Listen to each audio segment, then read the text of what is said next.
नमस्कार सब बच्चों को। हिंदी की ई क्लास में आप सभी का स्वागत है। आज हम रसखान की कविता सवैये पढ़ेंगे। रसखान के बारे में पहले हम जानकारी आपसे के साथ बांटना चाहते हैं। रसखान एक प्रसिद्ध कृष्ण भक्त कवि हुए हैं। उनका जन्म माना जाता है कि 1548 ईस्वी में हुआ था और उनका मूल नाम सैयद इब्राहिम था। सैयद इब्राहिम उनका नाम माना जाता है और दिल्ली के आसपास कोई पिहानी गांव था, वहाँ पर उसका जन्म माना जाता है।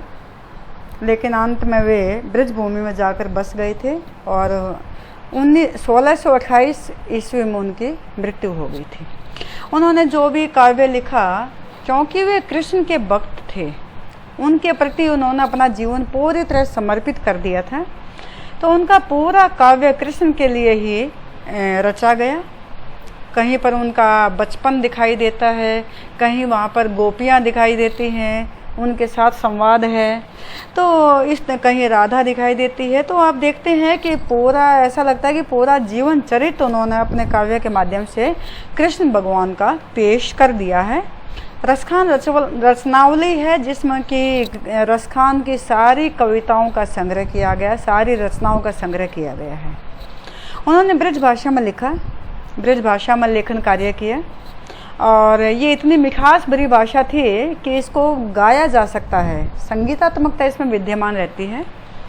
यहाँ पर 4 सवैये हैं और पहले जो और दूसरा जो सवैया है उसमें कवि अपनी इच्छा व्यक्त करता है कि वह क्या चाहता है।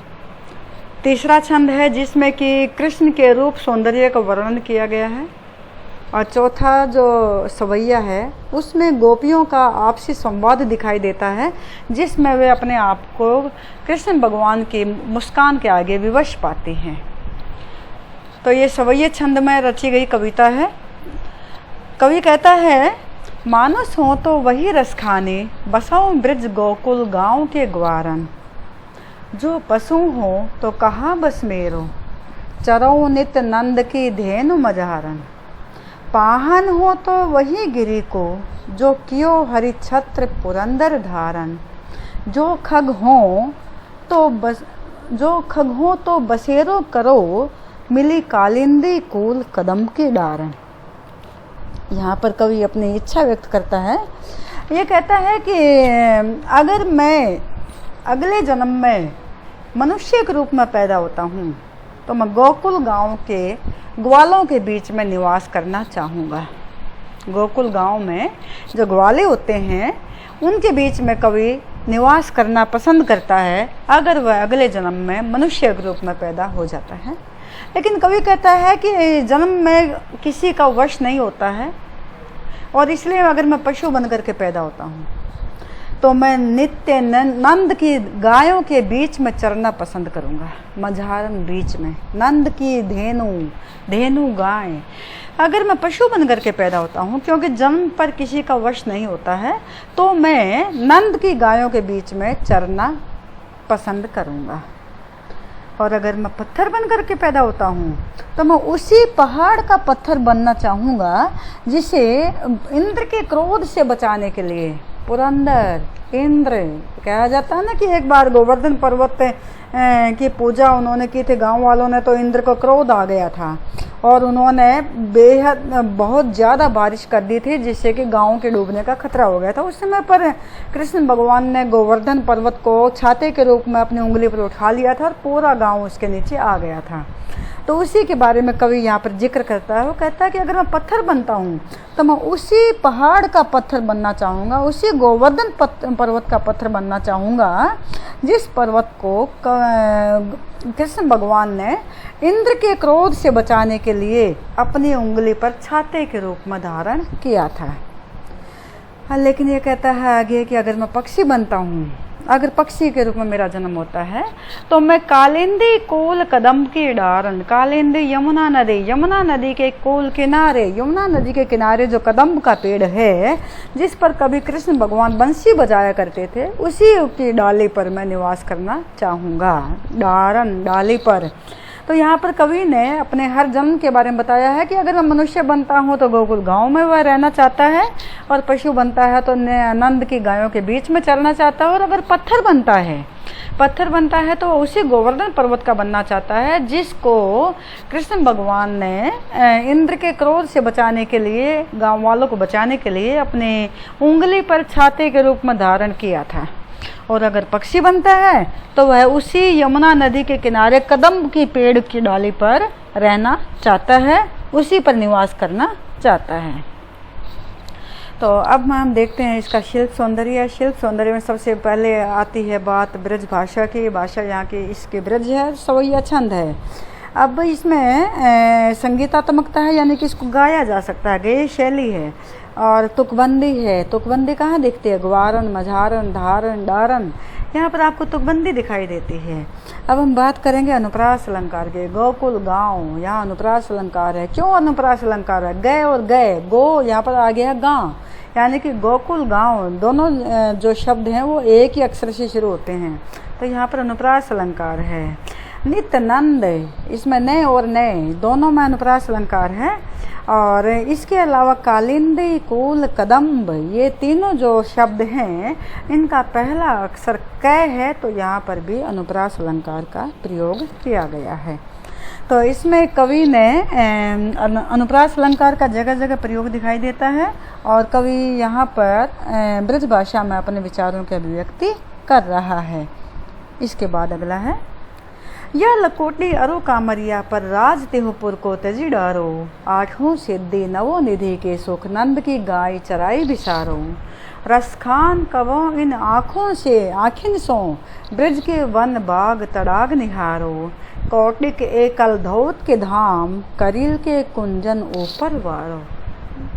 ऊपर वारो, डारो, बिसारो, निहारो, वारो। यहाँ देखते हैं अब तुकबंदी का प्रयोग है। और कवि इसमें कहना क्या चाहता है? ये कहता है कि कृष्ण भगवान ने जो भी धारण किया था, उनसे जुड़ी हुई जो भी वस्तुएं थी, उनके प्रति कवि का प्रेम अभिव्यक्त होता है। वो कहता है कि जिस लाठी और कंबल को कृष्ण हमेशा धारण करते रहते थे, अपने साथ रखते थे, उन पर मैं तीनों लोकों का शासन, तीनों लोकों का सुख त्यागने को तैयार हूँ। आठों सिद्धियाँ और 9 निधि, उनका सुख मैं नंद की गायों को चराने में न्योछावर कर सकता हूँ। रसखान कहता है कि न जाने मैं कब ब्रज के वन, बाग और तालाब को देख पाऊंगा।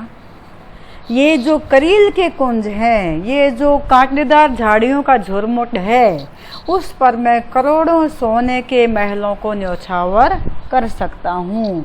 करोड़ों सोने के महल मैं इन कांटेदार झाड़ियों के झुरमुट पर न्योछावर करने को तैयार हूँ। अर्थात यहाँ पर कवि हर तरह के सुख, चाहे वो तीनों लोकों का सुख हो, चाहे वो आठों सिद्धि और 9 निधि का सुख हो, चाहे वो करोड़ों सोने के महलों का सुख हो, वह सभी कुछ कृष्ण से संबंधित हर वस्तु पर त्याग देने को तैयार है। तो यहाँ पर कवि पूरी तरह समर्पण का भाव व्यक्त करता है। फिर शिल्प सौंदर्य की बात करेंगे। शिल्प सौंदर्य में आप देखते हैं कि वही ब्रज भाषा है, सवैया छंद है, और इसके अलावा संगीतात्मकता है और तुकबंदी का प्रयोग है। अब आप यहाँ पर देखेंगे कि जो अलंकार है इसमें अनुप्रास अलंकार का बनेगा।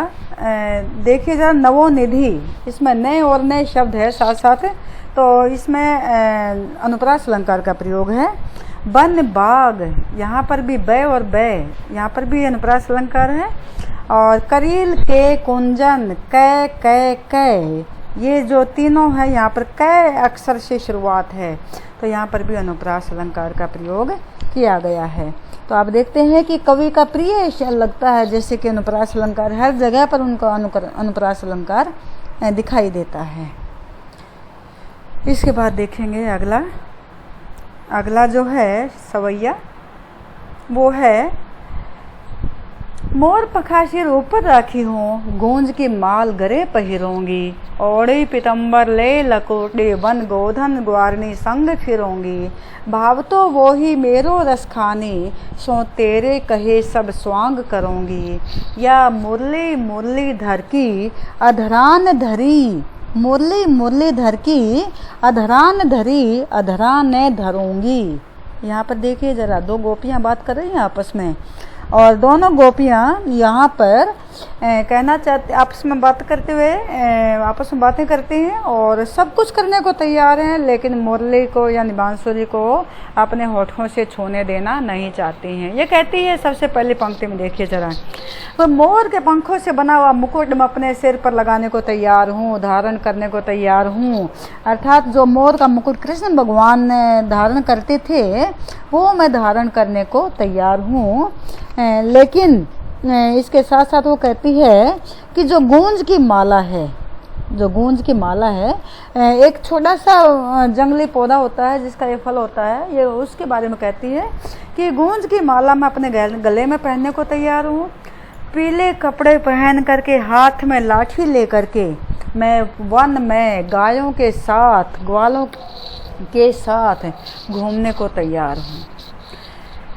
तो रसखान गोपी के माध्यम से कहता है कि मैं वो हर कार्य करने को तैयार हूँ जो तुम मुझे करने को कहोगी, लेकिन मैं मुरलीधर यानी कृष्ण भगवान, मुरलीधर किसके लिए प्रयोग है? कृष्ण भगवान के लिए। कृष्ण भगवान द्वारा जो मुरली, जो बांसुरी उन्होंने अपने होठों पर रखी, वह मैं अपने होठों पर नहीं रखूँगी। जो मुरली कृष्ण भगवान अपने होठों पर रखकर बजाते रहते हैं, उसे मैं अपने होठों पर नहीं रखूँगी।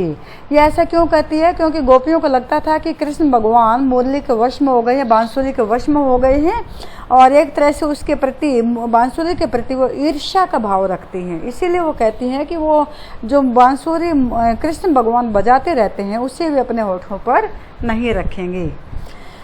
तो हम यहाँ पर गोपियाँ ये आपस में बात करती हैं और एक तरह से कहती हैं कि वो सब कुछ करने को तैयार हैं, लेकिन बांसुरी को अपने होठों पर रखने को तैयार नहीं हैं। तो अब हम बात करेंगे शिल्प सौंदर्य की। शिल्प सौंदर्य में आप देखते हैं कि ब्रज भाषा का प्रयोग है, सवैया छंद है, तुकबंदी का प्रयोग है और संगीतात्मकता है। ये तो है ही, हर एक सवैये में ये है।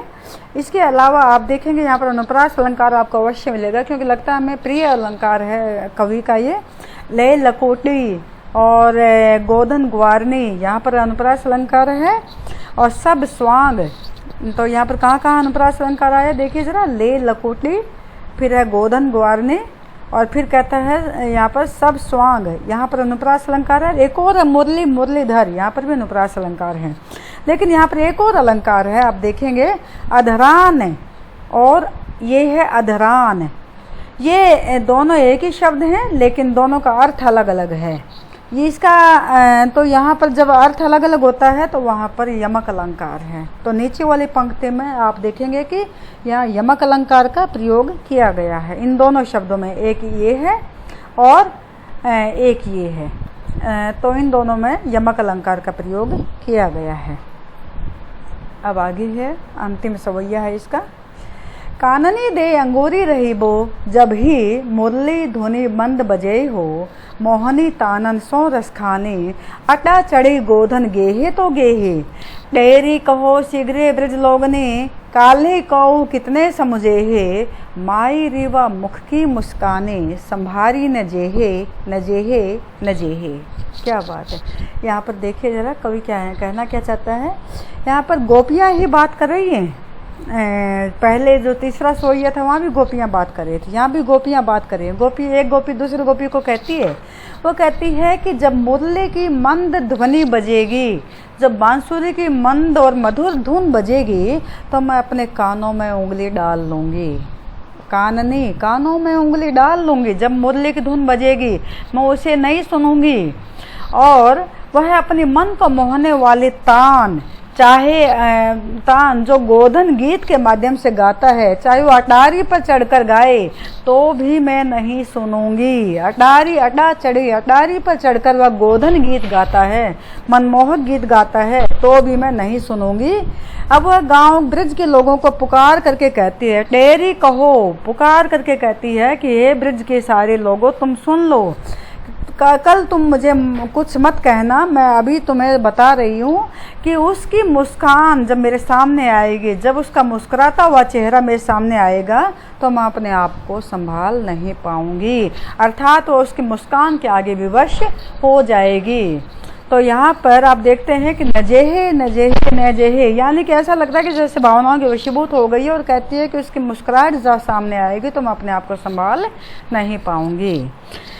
तो एक तरह से उसकी मुस्कुराहट का जादू उनके ऊपर ज़्यादा होता है और वह उसके आगे अपने आप को विवश पाती है। अब हम बात करेंगे शिल्प सौंदर्य की। शिल्प सौंदर्य में आप देखते हैं फिर वही बात करेंगे, ब्रज भाषा है, सवैया छंद है, संगीतात्मकता है और आप देखते हैं तुकबंदी का भी प्रयोग है। इसके अलावा अब हम बात करते हैं अलंकारों की।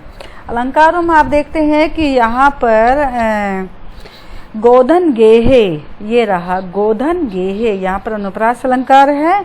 और काली कौ, ये भी अनुप्रास, काली कौ कितने, ये तीनों हैं, तीनों शब्दों में कै अक्षर की आवृत्ति है, तो यहाँ पर भी अनुप्रास अलंकार है। और नजेहे नजेहे नजेहे, यहाँ पुनरुक्ति अलंकार का प्रयोग है, यानी कि एक तरह से वह बार बार अपने शब्दों को दोहरा रही है। तो यहाँ तक का आपका अपना कार्य था आज का। ये सवैये थे जो रसखान ने लिखे थे और कृष्ण भगवान के प्रति समर्पित थे। अब जो अगला भाग आएगा उसमें हम इसके प्रश्नोत्तर करेंगे। तब तक के लिए सभी बच्चों को धन्यवाद और नमस्कार।